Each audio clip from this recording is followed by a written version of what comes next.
তো বন্ধুরা আজকে আমরা পড়ছি আবার রানীর বাজার সঙ্গশ্রীর সঙ্গে। আর এখানে কিন্তু আজকে খুঁটি পূজা কমপ্লিট হয়েছে।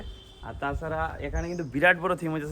তো বন্ধুরা এই বছর আমাদের রানীর বাজারে দুর্গাপূজা ধামাকার উপর ধামাকা। কেন এই কথাটা কইতেছি তোমরা ভিডিও দেখলেই বুঝতে পারবা। রানীর বাজার এক একটা পূজা প্যান্ডেল যা দেখার মতো হইব। এবার আমার এখন থেকে মনে হইতেছে 2025-এ যেমন মনে হইতেছে একদম একটা রেকর্ড করতে যাইতেছে রানীর বাজার দুর্গাপূজা কমিটিগুলা। আর 2025-এ এই ক্লাবের থিম মহাকালেশ্বর মন্দির মধ্যপ্রদেশের। আর এখানে শুধু তোমরা মন্দির দর্শন না, তার পাশাপাশি কিন্তু মহাকালের বিভিন্ন রূপও দর্শন করতে পারবা। তো সমস্ত রানীর বাজারবাসীর কাছে আমার একটি অনুরোধ, তোমরা ভিডিওটা অবশ্যই শেয়ার করে দিও যেন সমস্ত ত্রিপুরাবাসী যেন জানতে পারে আমাদের রানীর বাজার এই থিম সম্পর্কে।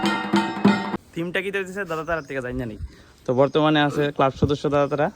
তো দাদা তোমরা এবারে থিমটা একটু সবার কাছে শেয়ার করে দাও।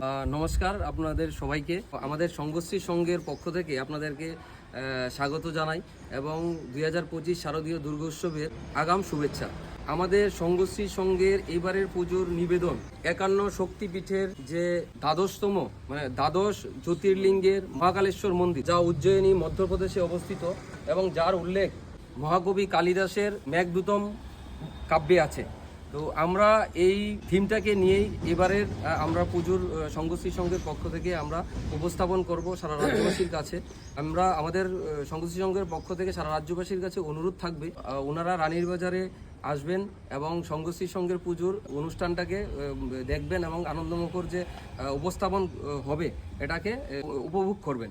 আমি আবারও বলতে চাই, আমাদের সঙ্গশ্রী সংঘ যে মহাকালেশ্বরের যদি পুজো প্যান্ডেল হবে সেই নয়, পুজো প্যান্ডেলের সঙ্গে থাকবে মহাকালেশ্বর মন্দিরের যে ভক্তি আরাধনা এবং মহাকালের যে রূপ তা লাইট অ্যান্ড সাউন্ডের মাধ্যমে আলোকিত একটা অনুষ্ঠান হবে।